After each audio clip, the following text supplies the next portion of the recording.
We're completely covered. Yeah, hey, bob and weave, everybody. Duck and weave. Like Bob Crawford. There we go. We're all good. Eventually, we get it all taken good care of. A good week for the Illini. Thanks again, everybody, for tuning in. Another episode of Keep It Orange and Blue. I'm Ryan Schroet, my buddy, co-host Kevin Ducey. Kevin, what's happening, man? Hey, not much, Ryan. Big week, obviously. Touched a little bit on it on Fade the Deuce. So, great influx of cash by Larry Geese into the program. And then, with a game Saturday night, full house, absolutely sleptwalked through the first half, and then just dominated the second half. So, hey, Illinois handled business. They're 3-0 in the non-conference. They're winning games by an average of 38 points through the three games. They look like a much better second half team right now. However, that's going to be a big adjustment with the next 5 games. The next 5 games, we'll talk a little bit more about that, are going to be difficult. And I think all 5 of them are going to be challenging football games. I think Purdue is showing a little bit more moxie than I thought that they had. So we'll see. I mean, your next 5 games are at Indiana. You got top 25 USC, at Purdue, top 25 Ohio State, number 1 Ohio State, excuse me, and then Washington team who might be in the top 25 by then as well. So it's a tough 5 game trip here that's going to decide whether Illinois is playing in the playoff or going to a really good bowl game. Yeah, I would agree with that. I think Illinois' got a tough schedule, but what we're learning some stuff about the team. As you know, I posted a video earlier about it, and I know something you were talking about, texting a little bit last night, and it's been a hot story, of Illinois since the Western Michigan game ended, is the slow starts and the offensive line not looking that good at times, and them having to just flip a switch. We're going to delve into all that. And I think one thing we both agree on, against Indiana, who hasn't played the greatest competition. I know Old Dominion did beat up on Virginia Tech. Virginia Tech is just bad. And Brent Key got fired, let go pretty much, because they've been so bad. But they haven't played. Illinois has played a better schedule, and I will say this: Duke made a game of it with Tulane late. They threw for 300 some yards on it. Tulane's going to be a good team. Tulane's going to fight for the Group of 5 playoff spot with Jake Retzloff. So losing at Tulane's not like some laughable offense, but Duke, maybe not as good as we thought, but I still think they're a 7-8 win team at the end of the year. But definitely Illinois has played a tougher schedule. Indiana has shown they're going to throw the ball. They're going to throw it a lot. Illinois secondary is going to be tested. But if they have a slow start, Kevin, against Indiana, they don't have a chance to win the game. I agree. You got a night game in Bloomington, and that's Brent Pry, correct. Yeah, Brent P is doing a great job with Georgia Tech. But my point, it's not so obvious because Kevin didn't correct me. But thank you, Jason. I was thinking. I was like, did he say Brent Pre? That's what I was wondering. Brent Pre. Brent Pry. Yeah, just a really unfortunate situation with what he had going on there at Virginia Tech. No, listen, Indiana's got a couple of really good wide receivers in Omar Cooper. He's 6 foot, 200-pound junior. It's funny that I'm mentioning him first because he had 10 catches for 207 yards and 4 touchdowns. You thought Indiana State might want to put somebody on him, Yeah, just maybe. I'm sure they were focusing on Elijah Surratt, number 13. That's their returning who they thought was going to be all Big Ten guy. Hey, listen, our corners are going to be tested. Our pass rush is going to have to get home. I think we're going to be a little bit more exotic in what we do, but the challenge still comes in. We've played 12 quarters of football. 7 of those quarters, our offensive line has not been able to get the push that it needed, and that's against 3 football teams that I thought we should have. If it was 9 or 10 out of 12, I'd give some grace. 7 out of 5 of the 12 is not enough. Like you needed 9 or 10 of those quarters to be dominant offensive line quarters. We haven't seen it. I do think some of it's play calling. I think that Lunny is trying some things. I think he finds a mojo and some movement there. And listen, Illinois, when we started moving to a pace in the second half, playing with pace, the offense was unstoppable. We're 80-9 in the second half so far in the season. So and 59-6 in the last 2 weeks. So what this team is they're seeming to find the things that work. I worry about Indiana's big play, explosive ability offensively to keep them close. The thing about them as well is we don't know anything about them, right? We don't. Jason Ron just said it. Illinois is 34th in dealing with havoc pressures. Indiana is number 1 in creating havoc pressures. Then again, I don't know what Kennesaw State, Indiana State, and Old Dominion do for those numbers. Yeah. I think I think one thing we do know, though, is Illinois is going to be the best team they've played. And I think they're going to have the best athletes that Indiana's played. Luke Altmaier is definitely the best quarterback that their defense is going to go against so far. And Illinois has a definitely formidable offensive players, Khalil Valentine, Caden Fagan. This isn't going to be a game. Indiana has to stop Illinois too. So, I feel kind of bad. We're just glazing over the Western game. I'm not. We're not. We're going to get into it, but I know this is a hot topic, and people are watching. I talked a lot about it earlier today for people to tune in. We're gonna preview IU to end this show in depth, but this is more of just what I'm saying and what you're saying should be what we've seen from Western Michigan. That's really what I'm talking about. It's just it was more of not dominating in the first half and then putting their foot down in the second, which sadly has been a tough trend for this team. Yeah, and we're giving up pressures. This is a huge game because and frankly, I know somebody said, "Hey, listen, we got passed over for game day." Thank goodness. I don't want to give them game day. Like you're what, the 20th ranked team in the country? You don't get game day based on our merits. No, thank you. And I don't know how many Illini fans are going to be in attendance. I hope we show well.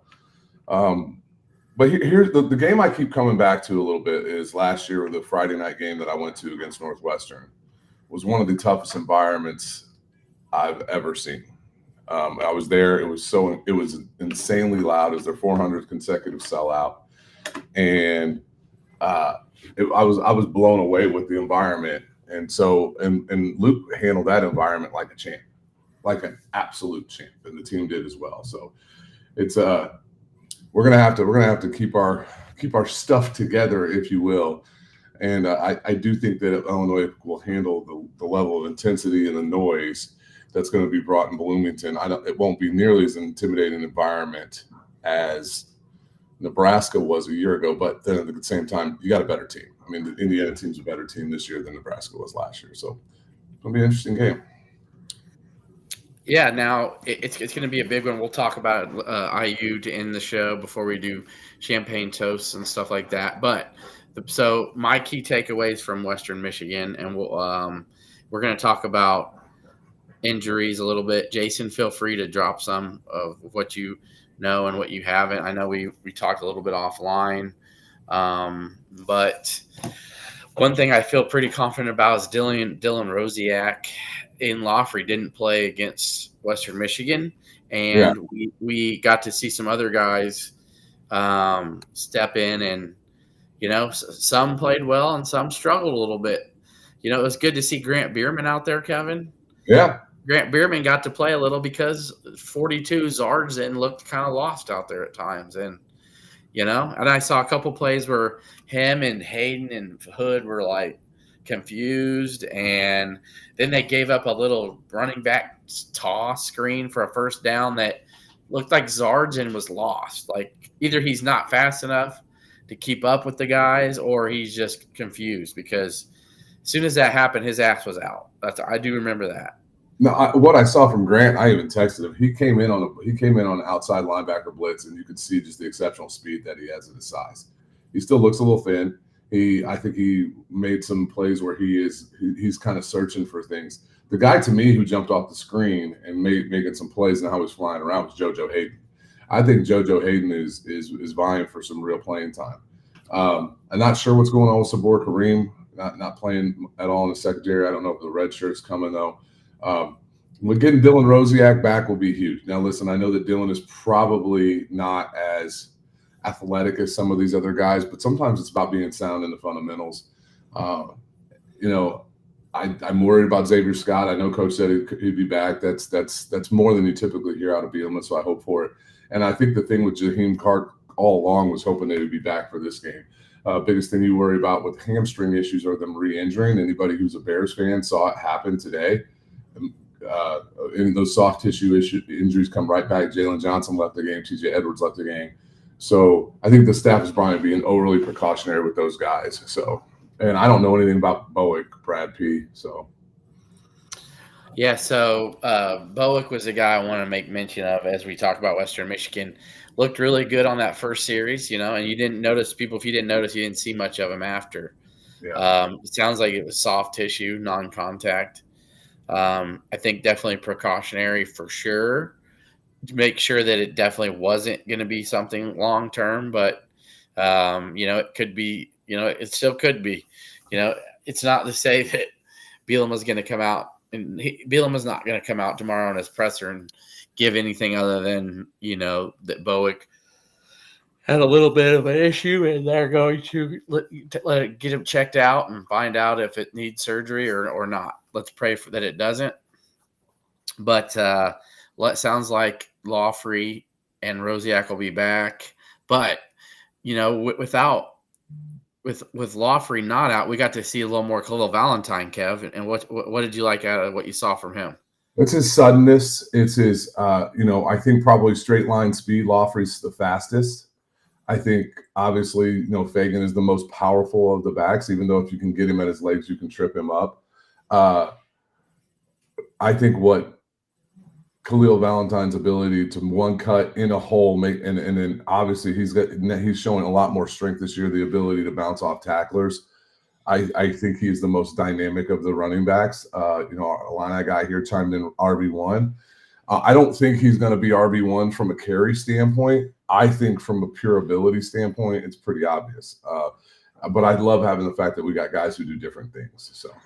So Scott Ritchie's just coming out and saying Rosiak's going to be out against. I was told that the Rosiak was a concussion and he was out for this game. I think he still has to get tested again just to make sure tomorrow or Tuesday to find out if he'll be good to go. Now, I thought it was an ankle. So, it's their choice to write up whatever they do to write up. So. So with Lawfrey, I see people are saying, he retweaked it in practice, so he wasn't going to play. I'm still am not hearing anything other than there's the good chance both play. They do need Jaheim Clark, though, with this passing attack. With Caleb Patterson still annoying everybody with his, maybe it's the coverage they're playing. But again, at the end of the day, if your coverage you're playing is on 2nd and 10, you're 10 yards off the guy to allow him to catch it 3 yards in front of the sticks to then tackle him and bring him down at the sticks. I don't really like that. There's something there's got to be a better way. Illinois' defense. Here's the thing and we did this against Western Michigan. We've done this all. We did this against Duke, and we did this all last year. When you're playing these lively offenses, the whole idea is that we are not going to allow you to go just beat us on big plays, right? We're going to allow guys to beat us with, you're going to have to sustain drives to beat Illinois. And Indiana has shown the past couple of years that they are a very big play offense. They do have the ability to sustain drives. They don't really have a bell cow back. They're kind of like Illinois. They got 3 guys that have 27 or more carries, 3 guys with 200 yards. They're used to ripping off some big chunk plays. That's where Illinois is going to be try to really stop that. So, yeah. So, as I was saying, hey, and Steve, what do you mean play Valentine? He plays 50% of the snaps. The other guy did pretty damn good too. So I don't know what people want. Yeah, Cox, who was a lot better last year in coverage. This year seems to be a little struggling, a little lost at times. Somebody said, hey, where we looking ahead? And I can't help but think that's a real possibility. The first half is like we realize that, hey, this is a team that we're going to have it. But I will, in Western Michigan's defense, maybe they aren't as terrible as maybe they've just, maybe I'm not saying they're going to go 9-3, but they should have beat North Texas, who North destroyed Texas Washington State. Beat the crap out of Washington State, and I understand that. So so who knows? Jason says Indiana will be missing a running back due to suspension. It probably Hemby, maybe. We'll see. I know Black is a guy that Signetti had at James Madison. But how important? Go ahead. You go ahead with what you're saying. How important, though, and so interesting to see that tackle on the goal line from our guy Kenena Odeluga. Right. How crazy is the momentum, man? Because I was telling, I was sitting there watching the game with a fellow listener and follower of the show and of me on X, and it's so cool to meet people, Kevin, who watch this show, who love the show, who genuinely, and his name was Evan, okay? And my middle name, it's a good first name. Were you talking to yourself and just you create a third person? No. He was actually really a pretty cool guy because he waited for me to get done talking to my daughter because we were just laughing and stuff and looking around. And I was telling her about the Geese Memorial Stadium and stuff. And he put his hand out and he goes, "Hey, nice to meet you, man. I love you. I love the podcast." And I'm like, "Did you recognize me from the moment I sat here and you waited 40 minutes to introduce yourself?" And he was like, "Yeah, I was just like, well, I appreciate that, I was like, he didn't just go, "Hey, love the show," because he knew I was talking to my daughter and we were laughing. But anyway, I told him, I said, if Western Michigan scores right here, they got the ball coming out of half. They already believe right now the momentum is going to be all in their favor, and it's huge. If we can stop them here, I said, we're going to go down and we're going to score our first drive in the second half. Boom. What happened? We got to stop all the momentum. Western Michigan's deflated. They come out, pretty much do nothing on their first drive. Illinois goes right down, touchdown, and pretty much game over. And it's just wild how momentum works like that. Absolutely. And Illinois played with a lot of pace in the second half, which really kept their defense off kilter. I do think that Western's got a decent defense. They held Michigan State 23 points. They held North Texas, who won 59 on Washington State. Could have wrote the score in that way. I think that their defense is a lot better than we thought. But granted, same time, they could have been 10-10, right? They could have scored a touchdown there. They could have made a field goal. That would have been really ugly. So even if it's 10-10, though, you take and I agree, Ryan, the momentum changes a lot of things. Momentum is very real in college football. We won the second half 28-0. We covered in the second half unto itself. The team, and somebody asked, are we holding back? To a point, I don't think we're holding back anything against Duke. I still would like to. I think that teams view Illinois, and it'll be interesting to see how Signetti and their defense views Illinois. But I think that their thought process is that Illinois is not going to try to beat you early downs throwing the ball. And so they're going to do these run pass blitzes where it's got first. What I say about a run pass blitz, a run pass blitz has first run contain and then veer off and head to the QB. And that's where I think teams are creating some pressure for Luke. That's where I think teams are stuffing the run. And what I think that Illinois needs to do that they haven't done a ton of is screens, draws, flats, go routes, right? Because if you got safeties coming up in the box, you can go over the top.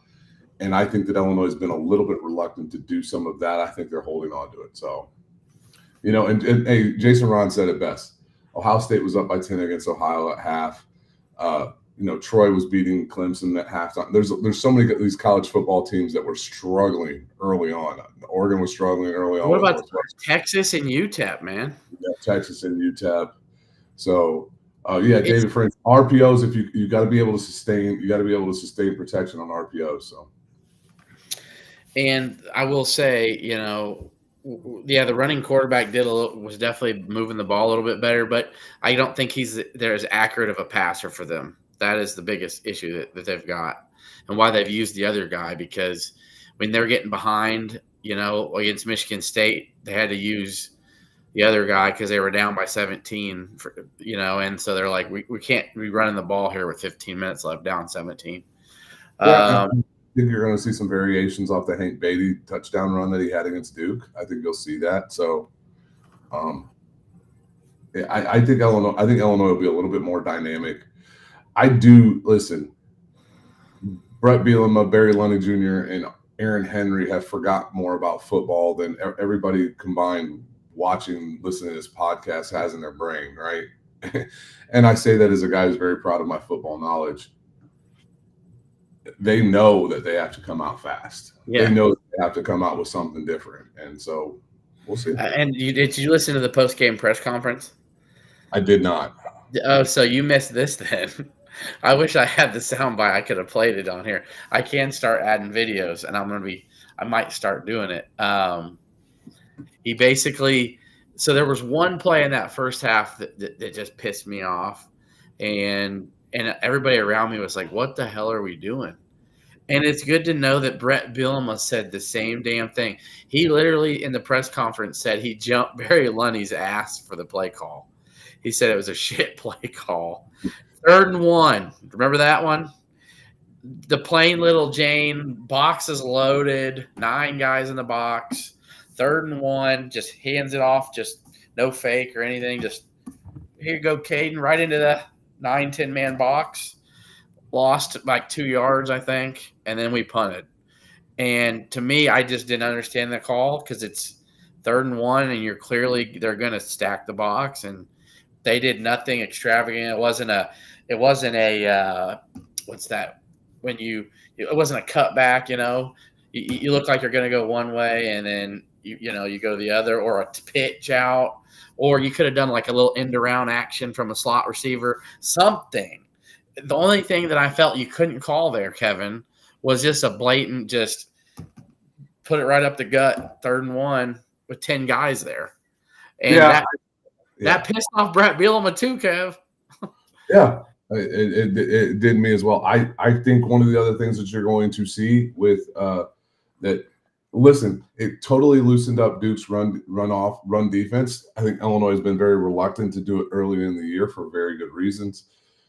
Is the read option with Luke. Let him keep the ball. Let it be a true read option. Sometimes they show it, and I know that there's absolutely zero read for Luke to keep the ball and go, right? But it's a show. I think when Illinois does that, first of all, I think our offensive line blocks a ton better. It allows you to leave a man unblocked. I think that Illinois in these big games going forward, like we already talked about this 5-game schedule, will do that more extensively. We didn't do that at all against Western Michigan. When we did it against Duke, it worked. It softened up the run defense. Now, the one thing, I'm I was really impressed with Leon Lowry. I thought Leon Lowry played really well. I thought Alec Bryant was really, really good in his run fits. Our guy Gabe Akis got his sack, Right. Yep. Who got the half sack with there, but and I just it was with Alec Bryant. Yeah. And I just thought that it was. And I just thought that JoJo Hayden flashed, right? I saw him all over the place. Thought Matt Bailey played his typical solid game. I thought the defensive game plan, we got gashed a couple times on their read option plays, but we didn't really give up anything significant enough. We didn't force any turnovers. You win a game 38-0 and you don't force any turnovers. It's kind of crazy. So, going back to that, Mendoza hasn't been sacked much this year. They're not turning the ball over at all. Illinois is going to have to get in his face and make something happen. So, yep. So basically, bottom line here was Illinois took upon. Well, there are some key takeaways from this, and as we transition into a little bit more on Indiana, they reacted to. I guess Brett Bielema said he gave as impassioned a halftime speech as he has his whole time here because he was so upset with the team not playing to their potential and like letting this team hang around when he's like, "What are we doing here?" Like, you know, but they reacted to that and obviously responded. But I think that the time for needing let's win one for the Gipper type of halftime mentality. Let's play better. How about let's play 4 quarters? I think it's time. Right. And I think they all know that. They know that they have to play 4 quarters. It's one thing to know it, it's another to do it. And if they're going to beat Indiana Saturday, they're going to have to do it. They're going to have to know it. And the coaches, and one thing to say, the coaches know that they have to be on their A game too, including Barry Lunny, Aaron Henry. You know, it's not just the players have to execute what's called. It's if the play calls aren't good, if the coverages aren't good, then the player can only do so much. So, you know, it all goes together. But at the end of the day, what I saw is a nice little wake-up call, Kevin, because, you know, maybe what happens if they just blow through Western Michigan, you know, didn't struggle as much in the first half. You win 48-0, 52-0. What do you learn, really? You know, maybe you come into Indiana and you don't start out good. You don't start out smart, you know, and then you're down 14-0. And it's not going to be good then because you're playing catch up with Indiana. I think one of the things that Indiana hasn't seen on tape at all this year is Illinois has not showcased what I think we can from our turbo package to drop some pressure on some quarterbacks. And the reason for that is the one game where we played where it might have been a necessity or you'd really like to see that was against the guy who can beat you with those legs. And Illinois' whole idea was trying to keep Mensa contained. Mendoza can move a little bit. I mean, he's not even on Luke Altmaier's level of athleticism, but he's certainly not on Mensa's. So that's one of the things I think we've been holding back. Hey, by the way, speaking of Brett Bielema getting mad, I wish they would have shown it. I wonder how mad he was. How have you ever seen a team snap a play and then the whistle gets blown to review a completed catch? Because I sure as haven't. Yeah, because that looked like a good catch. Oh, it was in Tanner Larkin's hands when they blew the whistle. That was Hudson Clement. No, we rushed to the line. Okay. First of all, I don't know what Hudson Clement's doing, saying pointing to the ground. Dumbass, don't do that if you're saying the ball hit the ground, which it clearly did. But then we got the playoff and we hit Arkin in the slot about 7-8 yards, and he had some running room too. Yeah, and then they wait and said it was it was they got the whistle to review the play. Yeah. No, Ron, we haven't run any jet sweeps. Hank Beatty continues to impress. Like we threw a screen. I think it was to Colin Dixon, and he did really well with it. Malik Elzy, like, dude, you see, I want to see some Malik Elzy wide receiver screens too, man. I want to see that guy like get out on people. Kev, there it is. There's Evan. That's the guy I met right there. He had a good day today at Holiday World in Santa Claus, Indiana. I remember he told me that him and his family were going there today. So is he down from Altamont, Effingham? Oh no, he's born in Neoga, and now he lives in Evansville, and he teaches strength and conditioning and some other stuff at a high school down there. And we were just chatting. Used to work with a guy named Jeremy Fritcher from down. He'll be in Bloomington too. He's got tickets to go to Indiana. Yeah. Speaking of which, guys, I'm looking at Tick Pick. You can get a couple on there about $200. So yeah. Brandon Lampy, I'm with you. Get Malik and Colin Dixon in space. I want to see that. Ashton Hollins, like, dude, that's the things I saw. Now, granted, he did have the drop pass, but on the 35-yard touchdown, his ability to just like catch a ball and then maneuver around people. I saw it against Indiana 2 years ago, and I was like, that's what I've been looking for that guy. So if Bowick is out for a substantial amount of time, I think Illinois we've got depth there. Alex Kapka-Jones can play that position. Hollins can play that position. You can move Elzy out there. So, we're right. What's your take of Evan asking about making Lunny needs to make adjustments before halftime, is maybe the second series or something like that? Yes. My question is, like, dude, every college football coach that gets that level is pretty damn stubborn, right? Like there's not a single one of them that doesn't believe. Like I know Until Bielema gets in your ass like he hasn't in a long time. right. Like I know my guys can do this. I think in a game where you're looking at the other side of the ball and saying, "Hey, Aaron's guys aren't even gonna. They're not gonna. How much did Rusk play? Very little. Yeah, I was gonna say because like when you're there live, don't get me wrong, like you see everything, but the numbers aren't as clear when you're depending on where you're sitting. Especially when it's a big muddled mess blocking at the line of scrimmage. So I didn't see 14 out very much. I was just wondering. I'm just making sure. Yeah, I think they like the blocking. Listen, from everything that I've understood is that, Arkin is by far heads and shoulders above the other guys blocking. But Stoffel and Abney can provide you a little bit of that athleticism as a tight end. That's why I got so frustrated by some of the Illinois talking heads that were talking about, we haven't seen hey, did you see what Evan said? Look. It's a small world, dude. Big Jeremy's crazy. That's a big dude. So we saw it. Luke Altmaier hit Tanner Arkin in the same back corner of the end zone that he hit Cole Ruskin against Duke. Like this, it was like the same type of exact play, and Tanner Arkin made that play. So like, I don't know that Rusk is that head and shoulders above athletically enough to be getting on the field when he's probably the fourth best blocker of the four. That's the challenge. Yeah.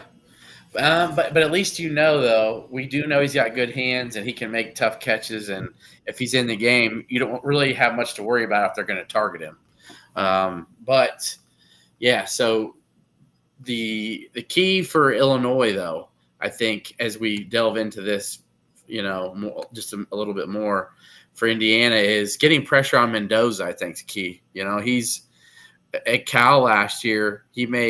When he got pressure on him, that's when he made his biggest mistakes. I know that's kind of obvious probably for a lot of quarterbacks, but some guys are able to move and scramble and make plays. He seemed to be more of, I brought up the Miami game quite a bit, but right. There were games last year he just struggled when, he had hands in his face, and he hasn't had that because of the teams they're playing.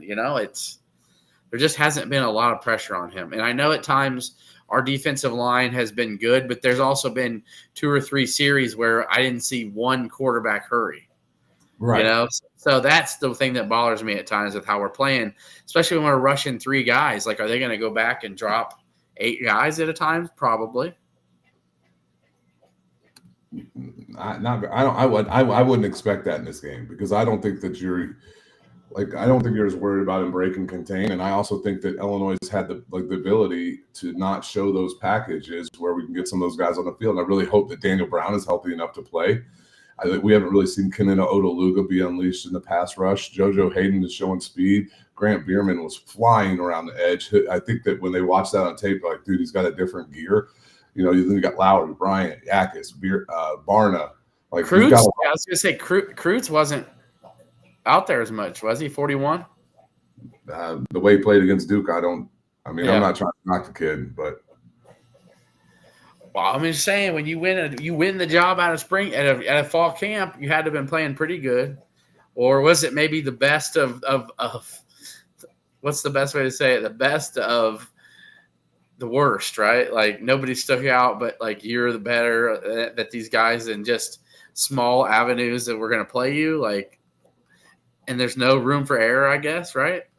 Yeah, I don't. I mean, here's the one thing: somebody's expected Fagan to have a breakout. Indiana's defensive line is not that big. They run more of like a 3-4. There's one guy's like 6'3", 290. I don't. I'd love for us to be able to get some push there. The guys you got to watch out for with Aiden Fisher's a great player, number 4. Who's their pass rush specialist? Mikhail Kamara. Yeah. Mikhail Kamara, really, really solid player. And then they got Pons in the secondary. So those are the guys. I would be interested to see, do you think they'll rotate coverage of putting Pons who's preseason All-American in some respects? A really, really bang-up season last year with 3 interceptions, 2 the season before. the 5'9", 170-pound guy. Do you think they'll? I wonder if they'll move him. I wonder how much man they play. Whether or not he'll track Beatty, because that'd be kind of interesting. I'd actually kind of like that if a guy like that tracks Beatty, because hey, listen, even though Beatty's got in deep on some balls for us, that's not really his game. Is that if you're going to put your best man cover corner on a shifty slot guy taking slants and in and outs, then maybe you can open it up the opportunity for Illinois to get over the top with a guy like Hollins, Elzy, Dixon. Jamari Sharp, 22. He's 6'1", so he's got some decent size there. This is going to be a real dude. Here's what it's going to come down to. Indiana's scoring a lot of points. They put 73 up last week. They put 56 up the week before. Mendoza's got a great stat line. He's completing 72% of his passes. He was 19 of 20 last week with 5 touchdowns. But dude, they run the ball really effectively. They ran for 900 yards this year. They're running almost a 7-yard clip when you look at their starters. So it's going to be the same thing for anything for Illinois. Is Illinois' ability to stop the run and Illinois' ability to run the ball. Indiana hasn't seen an offensive line as physical as ours since they played against Notre Dame in the college football playoff. This is a different team. They lost a lot of guys from that team. They returned quite a few, but Illinois is going to have to stop the run against Indiana and keep Luke out of, like we're talking about. Indiana stunts so much they're running these exotics. Illinois is going to have to keep Indiana from sending the house at Luke. Let Luke pass in non-passing downs, I think, would be really effective. I think Illinois comes out, throws a little bit more on first down with some simple reads, some simple like chunk plays, 6-7. Illinois gets in second and 3, 3rd and 2, like we become much more viable as an offense, just like anybody else. The ability for us to keep them into 3rd and 8s is going to change this game, and it's going to be who can force a turnover. Neither one of the quarterbacks have thrown an interception. They're not fumbling much, so. So Indiana's a 4.5-point favorite in this one. Yeah, and you'll get my prediction on Wednesday night. Yeah. Yep. So I was just looking at it, and I'll be by Wednesday night, which is a game we'll be talking about. I wonder where the money's going to go. You know, I mean, honestly, if you put a gun to my head and ask me to pick a winner here, I'm picking Indiana. And it's nothing against our team. I think that's a really good football team, and I think they're at home, and I think it's at night. It's not, but you can't. But you can't say home dogs in prime time. I can't, and I don't think they should be a dog. I think also there's a lot. I think Illinois can use that though this week. Hey, nobody believes in you guys again. So, right? I would be, and you know what? Sometimes that little bit of edge is all you need. I think these guys believe in themselves. They know that that's a good Indiana team, but too, it's something that they've been hearing they've been hearing that a month or two before the season started. If you are going to be this year's Indiana, you got to beat Indiana. Well, here it is. Yeah, we owe them one. We owe them one for 2022. So I do. Clement was open all night. I don't know if you noticed that. Luke missed him a few times. Evan was in my ear about it. Luke was off in the first half. I think he was 5 of 11 at one point in time. So Colin Dixon has to come down with that ball too, though. It was in his hands. Wasn't it great? Okay. Would it have been a really good catch? Yes. But a good player makes that catch. Especially it wasn't an absolute dot like Robert Smith. I'm channeling my internal Mark Helfrich's raspy, quiet-ass voice was doing. That was one of the worst covered broadcast teams I've ever heard in my life. And the play-by-play guy was talking like. Have you watched it? I have watched the highlights. Yeah, he's like, and Illinois is finally back to prominence. I put on Twitter, man. Maybe he can borrow some of the bass in my voice. God bless, dude. Did you listen to the radio? Remember, you're supposed to listen to Brian Barnhart. I'm not paying for that shit, dude. You gotta pay. Yeah, like Beth Mullins and Pam Ward got more bass in their voice than that guy, dude. So. Oh man. Well, you know what? Illinois is gonna get. I actually like the NBC crew. It's Ian Eagle's son, and it's not Jack Collinsworth. No, it's not Jack Collinsworth. Noah Eagle and Todd Blackledge. Todd Blackledge. Yeah, I like Todd. I like Todd Blackledge. Yeah. So remember, he used to go to those places and talk about all the good food. Remember, he'd always eat someplace and talk about how great the food was on the campus. Anyway, it's a good crew. It's a worthy crew. I will say this, though. Nate's like, wrap up. Be done with this shit. Oh, my gosh, Nate. Chill, bro. We will. We will. I will say this, with USC now entering the rankings, if Illinois is able to get past Indiana, that'll set up an interesting one with like a big noon kickoff type of situation in Champaign, probably. Or, yeah, I was a little hoping that it was the potential if we won this week for a game day, but it's not. Like Oregon, Penn State play next week. So yeah, Oregon and Penn State, but it's all right though. You're big noon kickoff probably, but I'm gonna say, if Illinois, the star of the show, I see you back there. If if Illinois is 5-1 at least, and in the top 15 or so, which probably will be, and let's say they only lose to Indiana. Let's just say that. That's not going to drop them far. Their playoff hopes are still there. Ohio State 6-0. I still think game day is coming to Champaign. I do too. You got the Red River rivalry, Red River shootout, Oklahoma, Texas that weekend. But I think Oklahoma's got Auburn this week. I don't think Texas will lose, so that might. So we'll see. Yeah, but how many years do they go to that? They do that all the time, man. Yeah, I agree. But it's also their SEC bias. So yeah, I want that USC game at noon.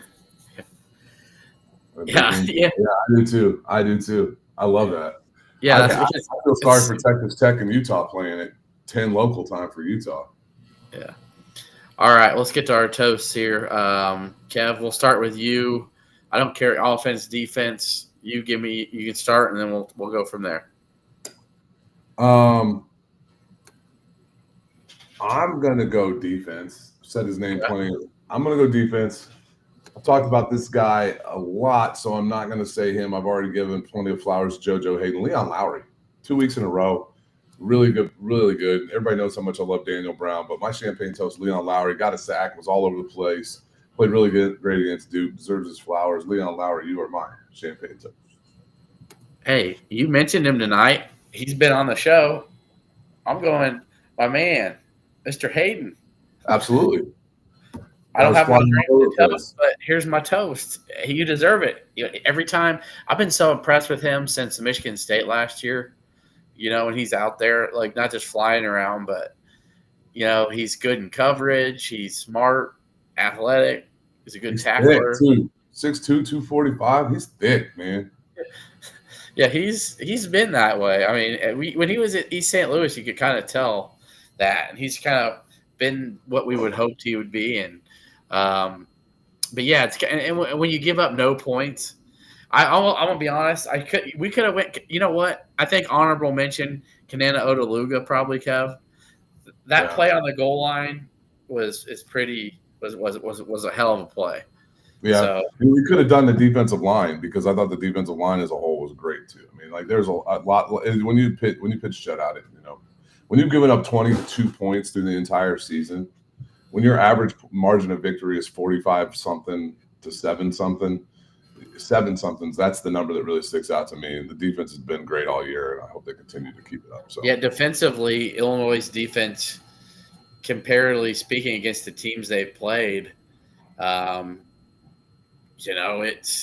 know Indiana's only given up 23 points all year, but Illinois has given up 22. Yeah, to Duke, much better competition. So. But yeah, so there's a lot to be said, and a lot to be proud of.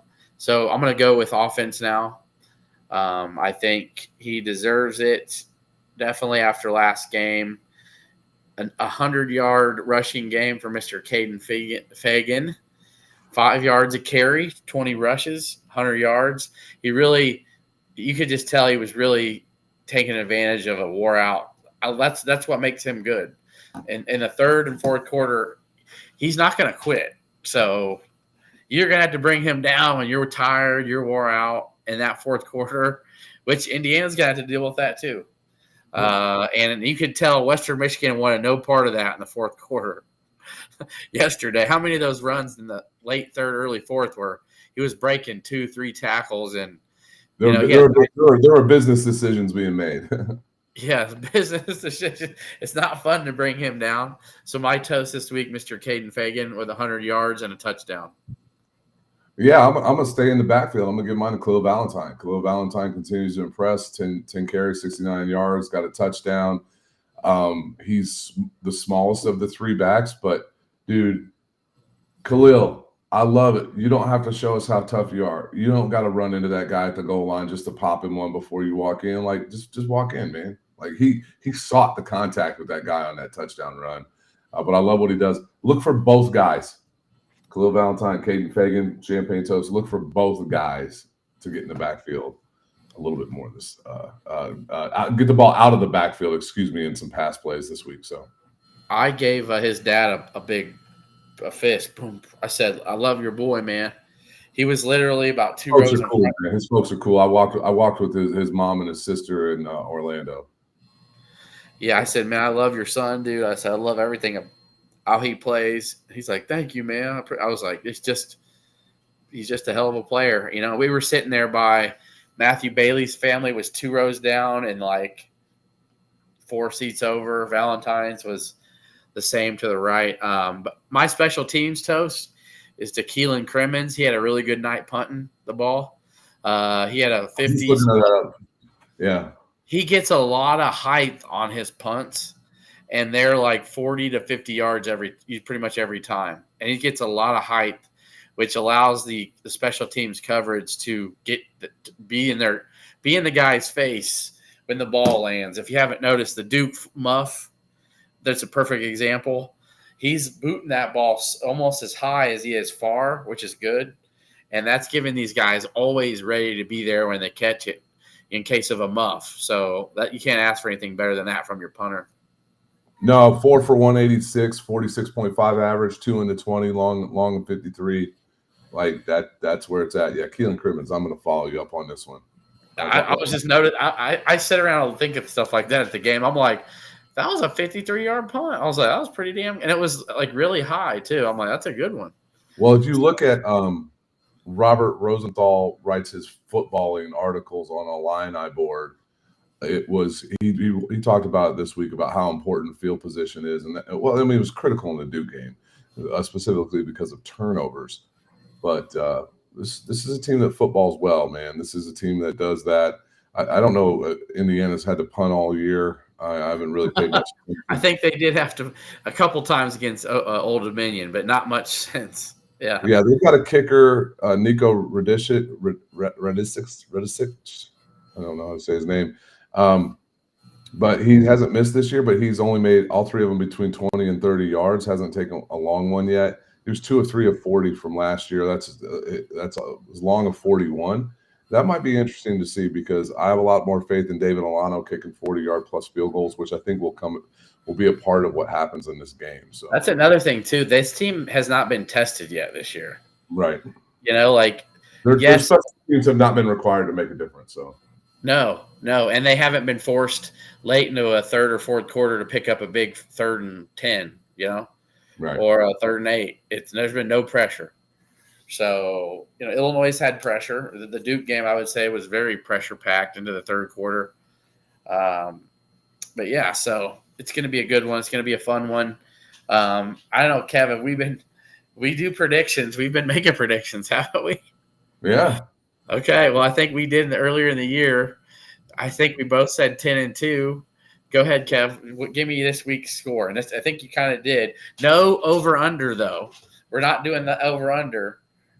You know, if you think they're covering, who's going to cover, or you could, I mean, Mike, for anybody who doesn't get what I'm trying to say, if it's 4.5 right now, Indiana could win the game by 3 and Illinois covers. Okay. So that's not what we're doing.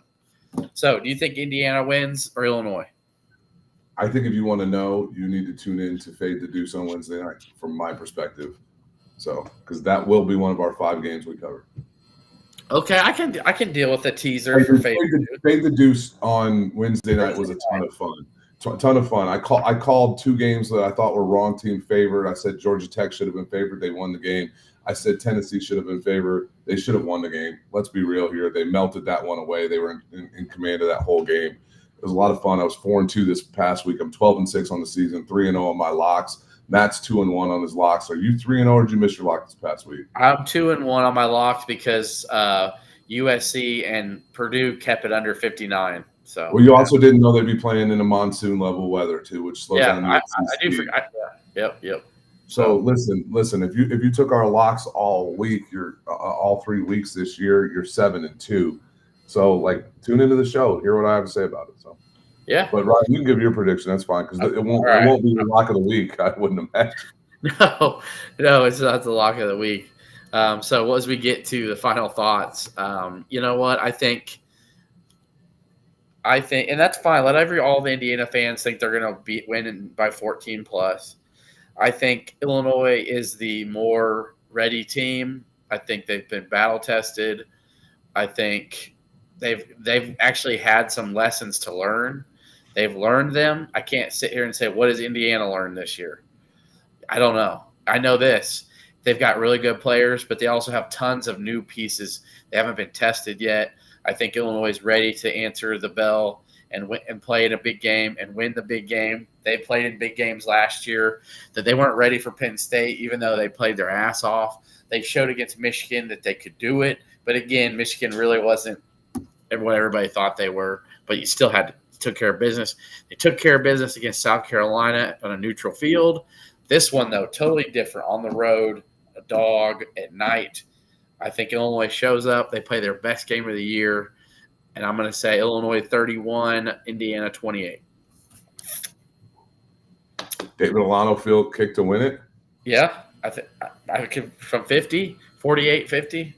I think Illinois 31, Indiana 28. So, and you know what? If you agree, disagree, please let us know and follow us and subscribe on YouTube, which is going to drive into our final thoughts. Kev, you can go first.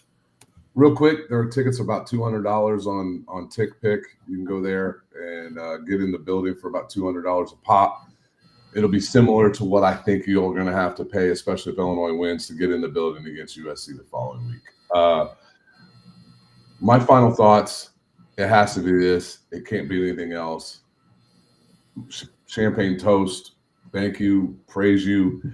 You can hear a lot more about my thoughts on it on my Twitter page. Go look at it. I dropped the video. It's about 4 minutes long. I know it's too long, but Larry Geese and his donation to the University of Illinois athletic program is huge. So that's just, I can't leave this week and not say something about that. Oh, Illinois women's soccer 7-0-1 tied Indiana this week. Indiana's traditionally a pretty decent soccer team, so good stuff there.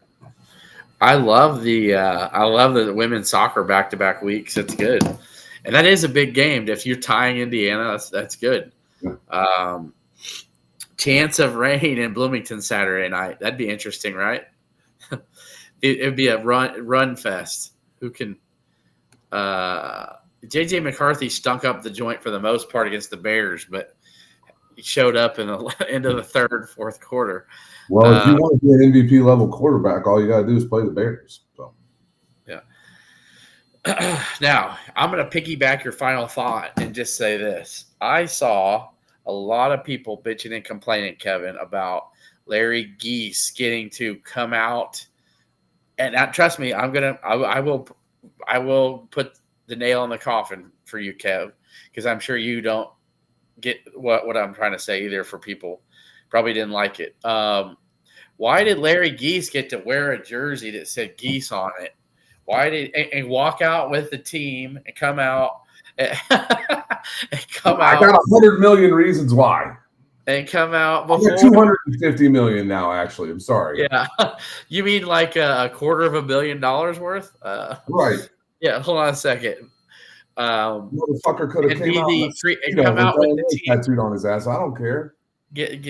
Come out with the team in the coin toss, right? And also get a game ball and get to give a speech to the team after the game. There are people complaining, saying money shouldn't buy you that.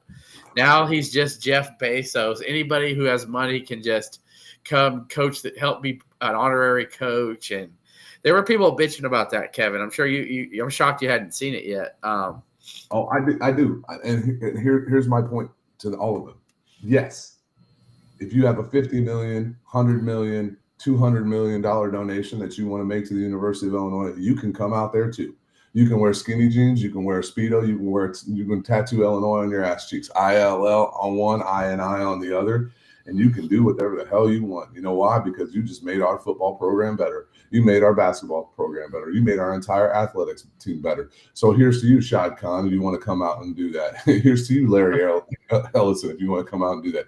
Here's to you, Mark Andreessen, if you'd like to go do that. Any of our high volume folks that our PayPal guys, any of them that want to come out and do that, sure, we'd love it. The founders, the makers of the MRI machines who are sitting on hundreds of millions of dollars. If you want to go ahead and do that, you can do that as well, my friend. You took off with it, and that's great. But I want to say this as well. I'm sorry. I'm just like, the people who he was the honorary captain. Hello, people. Do you realize that they have honorary captains every game? And guess what those people get to do? Walk out before the game for the kickoff, for the coin toss. Guess what? They also give speeches to the team after the games. Everybody who's an honorary captain gets to do that. Because you know what it took to be successful for Larry Geese in business is hard work, confidence, belief in self, finding new ways to do things. Imagine that, all the same things that we talk about every week on how to be successful in sports, dude. And by the way, I love Nathan Durst's comment. Real men of genius. Hey, hey, you construction worker guy. Real energy. Stop about $1 million donations. He's wearing those white skinny jeans. Yes. So, by the way, John's not watching. John's gonna be pissed at you now. Who? Johnny Wright was on our Twitter channel saying the things you're saying. It wasn't just John Wright saying that. There was a bunch of other people. Yeah, but he was one saying it. I couldn't believe it. I was just like, wait a second. To me, though, it wasn't more of like you're buying your way to that. He was the honorary captain. That's what they all do. Anyway. He's honoring his grandfather who fought in World War II as well. I mean, yeah, there was a lot behind it. It wasn't just he gave me $100 million. Also, Larry Geese from Decatur. Born and raised in Decatur, Illinois. So I wonder if he could introduce me to pork and the Havana Ducks. You did what? I wonder if he could introduce me to pork and the Havana Ducks. Yeah, I don't know. You have no idea who that is. I don't know what you're talking about. Yeah. Pork and the Havana Ducks was a country band from the 70s and 80s. They used to play at tailgates and stuff back in the 80s at big Illinois tailgates. Operator, put me through to Decatur. So he graduated in 88, and so he knew like Kendall Gill and Bardo and all those guys. So he looks good for being graduate. I mean, that puts him. Yeah, he's 60. He's 60. Yeah. All right. I would rather it be Geese Memorial than Flexing Gate Stadium. Yeah. I don't give a shit what they call as long as we win. Yeah. All right. Well, hey, tune in Wednesday night for Mr. Deuce here's Illini prediction. I already went. I'm bold, baby. 31-28 Illinois. I'm also not a homer. People will say, "Oh, it's orange and blue flavored." No, it's not. So you're picking the top 10 team to win a game against the 19 team. That's not that outrageous. So. Yeah, and it's not like Illinois is like a 10-point dog either. So. And by the way, somebody asked early in the show, real quick. Vernon Woodward's a redshirt freshman, redshirted last year. This is his first year able to play. He is playing some on special teams. He's playing really well. I would not be surprised to see Vernon Woodward crack into the 2 deep pretty soon. So, yeah, Kev's slots are real loose for sure, Nate. We'll see you Wednesday night. Swap me out. ILL.